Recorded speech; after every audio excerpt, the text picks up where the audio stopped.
Bienvenidos, la Edad Media. Rubens Medel en la voz de Francis Schaeffer.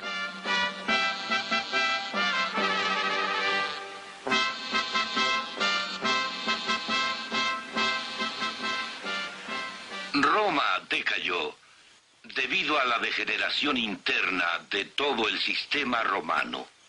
El imperio decayó. Siguió una época de confusión social, intelectual y política, y después un despertar gradual cultural, la Edad Media. A la vez que decayó el aprendizaje en Europa, los antiguos manuscritos de los clásicos griegos y latinos, así como la Biblia, se preservaron, se copiaron y se recopiaron. Sin embargo, el cristianismo original y primitivo del Nuevo Testamento gradualmente se fue distorsionando.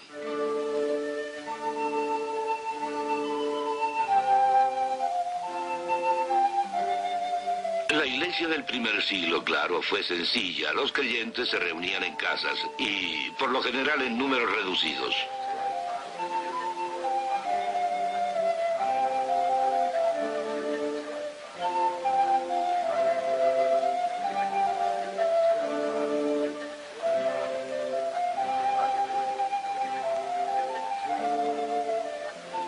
Cuando se reunían en estos pequeños grupos, se dedicaban al canto de salmos y alabanzas.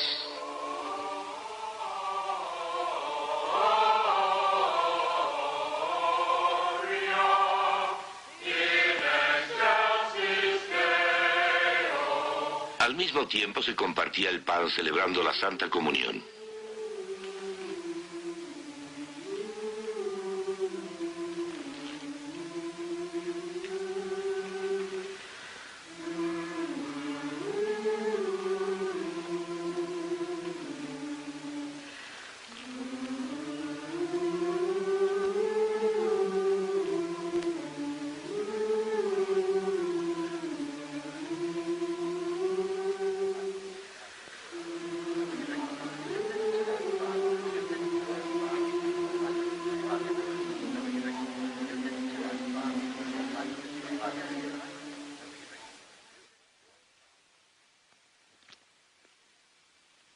La iglesia del primer siglo hizo hincapié principalmente en la predicación de la Biblia como la palabra absoluta e infalible de Dios. Si se lee el libro Los Hechos de los Apóstoles, por ejemplo, vemos que se hace muchísimo énfasis en el contenido. La religiosidad no era, como piensa ahora el hombre del siglo XX, algo que se encuentra dentro del área del irracionalismo. En realidad se trataba del contexto, se trataba ahí de la resurrección de Cristo en espacio y en tiempo. Reconocían al Antiguo Testamento como la palabra de Dios. Lo que esta gente creía en realidad era en la veracidad de ello, no en su religiosidad y ni siquiera básicamente en la experiencia religiosa, sino en la veracidad. Observad los frescos de esta catacumba cristiana, pintados antes de la Edad Media. Aunque solo se representen, son gente real, viviente en un mundo real.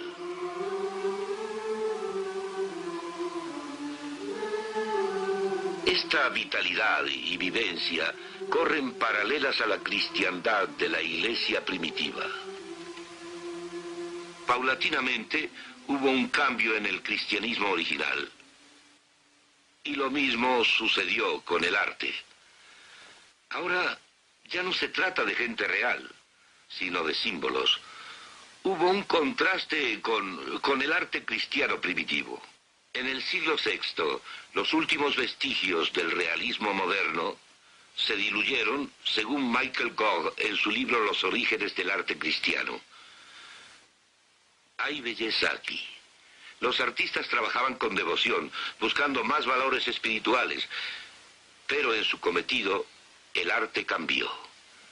Esto vino a culminar entre los siglos IX y XI.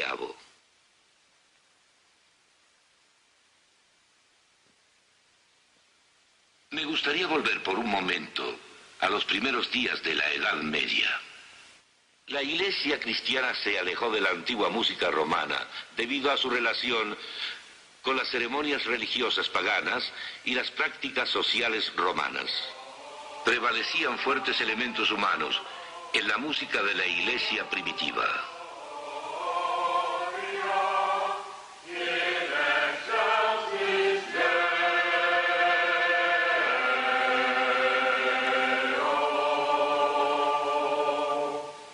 Citaré, por ejemplo, a Ambrosio, obispo de Milán en el siglo IV, quien compuso himnos y enseñó a su pueblo a cantarlos. Esto fue una innovación en esos días.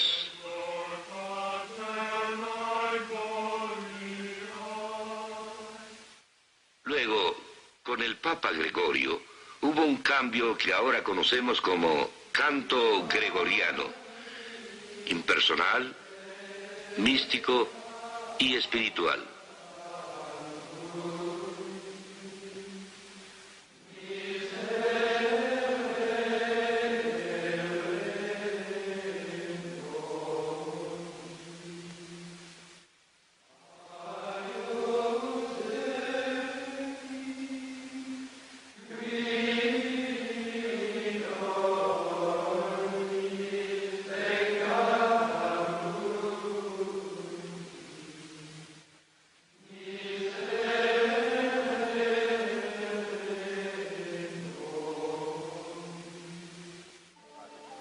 Desde los primeros días, los cristianos han luchado por continuar con la filosofía de Cristo, de que estarían en el mundo, pero no como parte de él. Esto retó a la actitud cristiana en cuanto a las posesiones materiales y el modo de vida. En la iglesia primitiva se reconocía a los creyentes por su extremada generosidad. Sus enemigos lo admitían.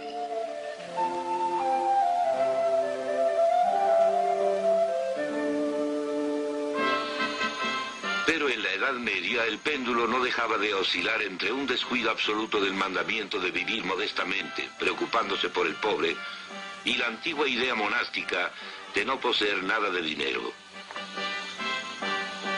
La corte papal era recriminada por su afán materialista.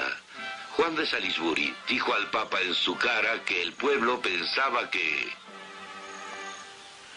La iglesia romana, que es la madre de todas las iglesias, se comporta más como madrastra que como madre. Escribas y fariseos depositaban en cada hombro del pueblo una carga demasiado pesada para llevar a cuestas. Se ajuareaban con fina ropa y había en sus mesas platos preciosos. El pobre podía raramente ser admitido.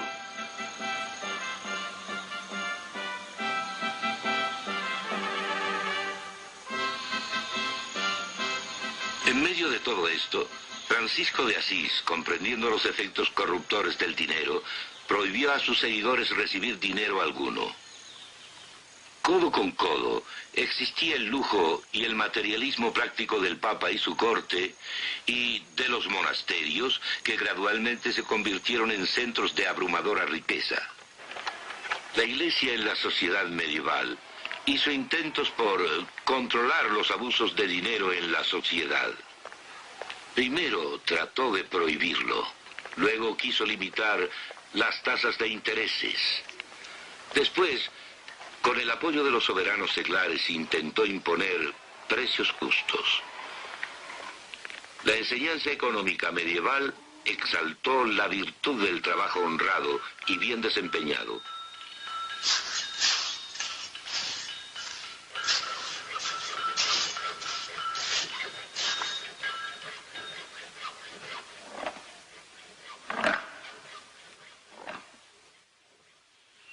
Cuando la vejez o la enfermedad hacía imposible trabajar a la gente de la Edad Media, la Iglesia a menudo los proveía con hospitales y otras instituciones caritativas. Este hospital se abrió en Siena en la Edad Media, tal como se encuentra ahora. A pesar de que los pacientes del siglo XX están orgullosos de los avances modernos de la medicina, al mismo tiempo, aún hoy pueden admirar el magnífico gusto artístico de aquellos decoradores de la antigua Siena.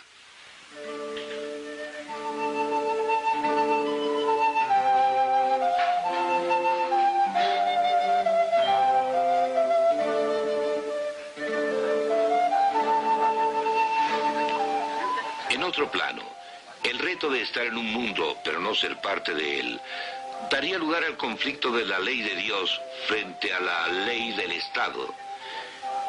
En la iglesia primitiva no existía tal confusión entre la iglesia y el Estado, porque hasta los días de Constantino el Estado estaba establecido bajo bases no cristianas.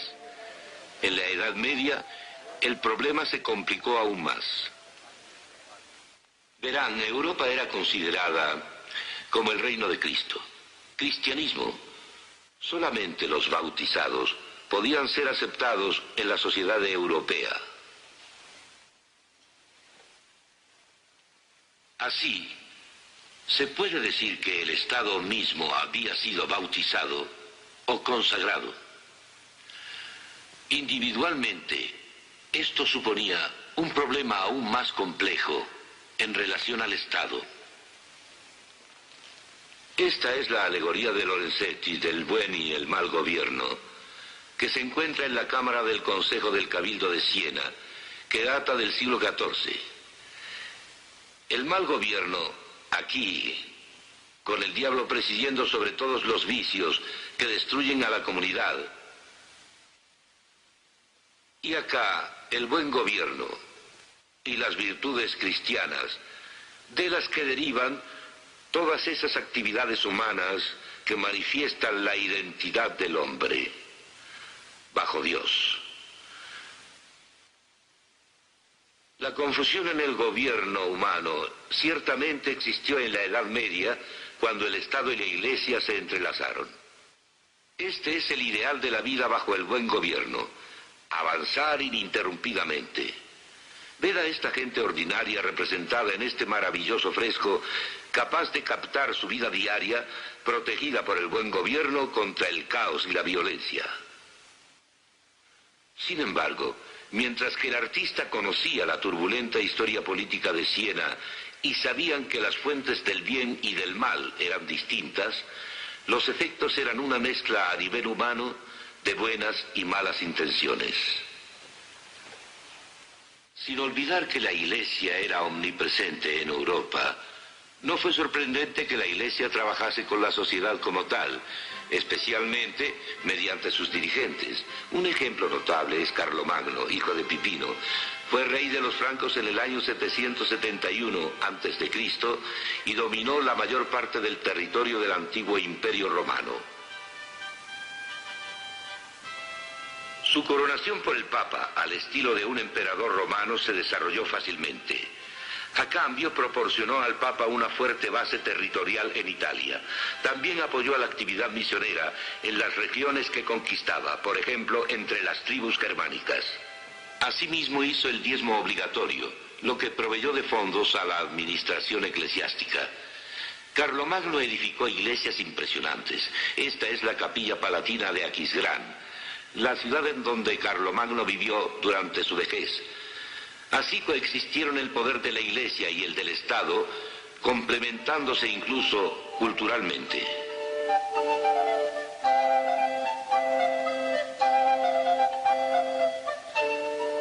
La época de Carlomagno significó un paso adelante en la cultura. Los objetos de arte no eran muchos, pero sí exquisitos.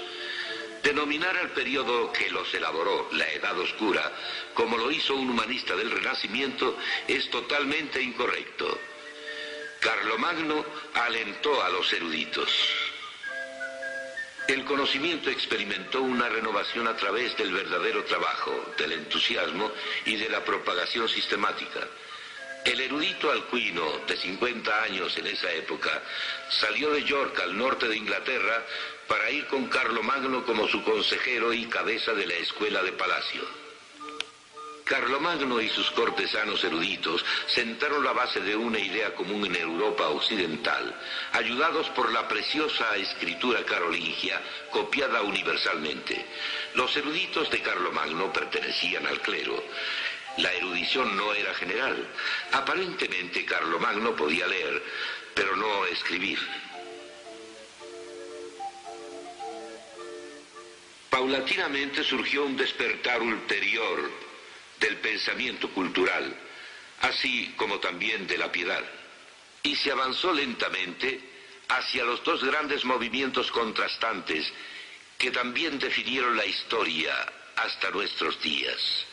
Primero, los elementos humanísticos del Renacimiento, Y segundo, la Reforma. Sería imposible discutir la cultura creciente en la Edad Media sin observar detalladamente la arquitectura de esa época. Esta es la Torre Blanca de la Torre de Londres, en donde está la Capilla de San Juan. En esos días, la arquitectura románica empezaba a florecer. Un paso adelante en el despertar cultural. El arte románico se basa en la forma romana, pero añadió su propio gusto, como el arco de medio punto, muros gruesos e interiores sombríos.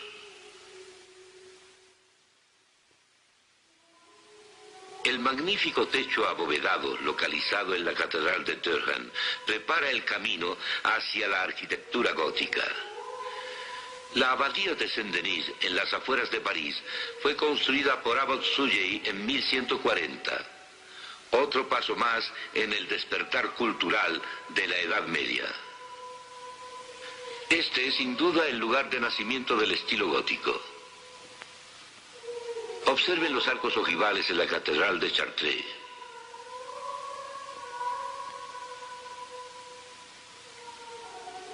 Notre Dame nos da un ejemplo de los contrafuertes volantes góticos.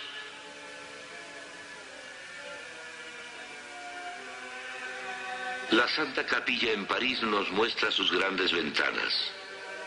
Largos vitrales, miles de vitrales, y la maravilla del rosetón.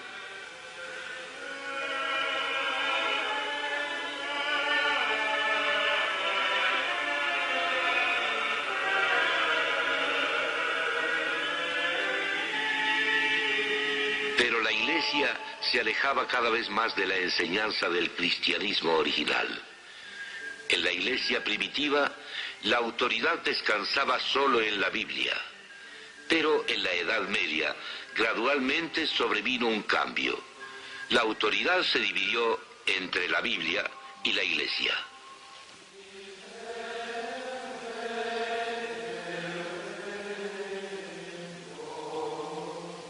Luego vino Tomás de Aquino, monje dominico. Fue el teólogo prominente de ese período y sus ideas tienen aún mucha influencia. Tenía una visión incompleta de la caída del hombre, puesto que el hombre se había rebelado contra Dios. En su opinión, la voluntad del hombre estaba degradada o corrupta, pero su intelecto no. Como resultado de este énfasis, poco a poco la filosofía comenzó a actuar de una manera cada vez más independiente y autónoma. Más y más las enseñanzas de la Biblia y las de los filósofos clásicos no cristianos se mezclaron libremente. Él reintrodujo la enseñanza del filósofo griego Aristóteles, a pesar de que el Papa Urbano II previamente lo había prohibido. Debido a que Aquino hizo hincapié en Aristóteles, surgió un problema que más tarde sería crucial para los elementos humanísticos del Renacimiento. Aristóteles puntualizó las cosas individuales a nuestro derredor, los particulares. Este recoveco es un particular. Las moléculas que forman este recoveco son particulares. Y usted y yo somos particulares. Comenzando con el hombre y con las cosas individuales en el mundo, esos son los particulares. El problema entonces es cómo encontrar un último y adecuado significado para las cosas individuales. Y más importante, cómo encontrar un significado para el hombre, para la vida, y cuál será la base humana para la moral, los valores y la ley. Más tarde, la combinación de enseñanza bíblica y filosofía no cristiana planteó esta cuestión. ¿Es la Biblia realmente necesaria? ¿Se puede llegar a la verdad sin tener que consultarla? Lo que pasó fue que Tomás de Aquino en la Edad Media abrió las compuertas al hacer énfasis en Aristóteles y en sus particulares. Al hacerse esto, la filosofía cada vez se fue liberando más de todo lo que Dios dijo. Y entonces vemos que el hombre comienza a equilibrarse y a ubicarse en el centro. Cada vez más, la autoridad de la Iglesia se sobreponía a la enseñanza de la Biblia. Se hizo hincapié una y otra vez en que la salvación dependía más de los merecimientos de la gente que de los méritos de la obra misma de Jesucristo. Gradualmente surgió un elemento humanístico que fue que lo que la Iglesia decidía era igual a lo que la Biblia decidía. Esto cambió todo porque entonces todo podía ser comprendido o dejado fuera. Por ejemplo, de inmediato condujo a un diferente énfasis de en qué forma acercarse a Dios, a través de las obras agregadas al mérito de Cristo y a través del mérito mismo de Cristo, y así cambió todo.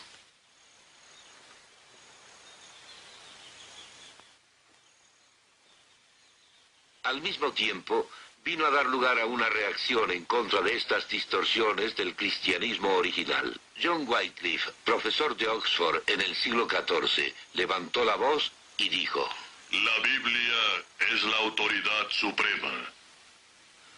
Su traducción de la Biblia al inglés tuvo importante influencia en toda Europa. John Hus de Checoslovaquia dijo: La Biblia es la única autoridad concluyente. El hombre debe llegar a Dios solo mediante la obra de Cristo. Wycliffe, al manifestarse, y Hus, al comprender que en realidad la desviación constituía un enigma, y este enigma era que al no tener más a la Biblia como única autoridad, se puede decir de la cristiandad dos cosas: que la esencia del cristianismo es que a través de la muerte sustitucional de Cristo llega uno a Dios, y que nuestros pecados se extirpan guiándonos mediante la obra de Cristo. Por otro lado, en lo que al humanismo se refiere, hay que decir que la idea central no es aceptar a Cristo como Salvador, sino el hecho de que tenemos la absoluta verdad, en contraste con la relativa verdad. Este es el conflicto. Empezamos con el hombre como autónomo, o con la verdad de un Dios personal que nos brinda absolutos. Entonces no solo se trata de promedios estadísticos. Esto ocasiona un tremendo impacto en el área de la moral y un impacto en la ley, en la vida política, así como en la religiosa. No es minimizar en nada la aceptación de Cristo como Salvador, sino lo contrario. No hay otra forma de volver a Dios sino sobre la base de su obra, a no ser que se enmarque en el concepto de que hemos discutido de la verdad y no solo en una serie infinita de ideas relativistas, hablando nada más de aceptar a Cristo como Salvador, lo que jamás abarcará el dilema humanista. Solo hay una verdadera solución que se encuentra en la Iglesia primitiva, la cual creía con firmeza que únicamente la Biblia era la autoridad definitiva. Lo que en realidad se creía entonces y llenaba a la gente de valor era en la verdad de la Biblia como la palabra absoluta e infalible de Dios.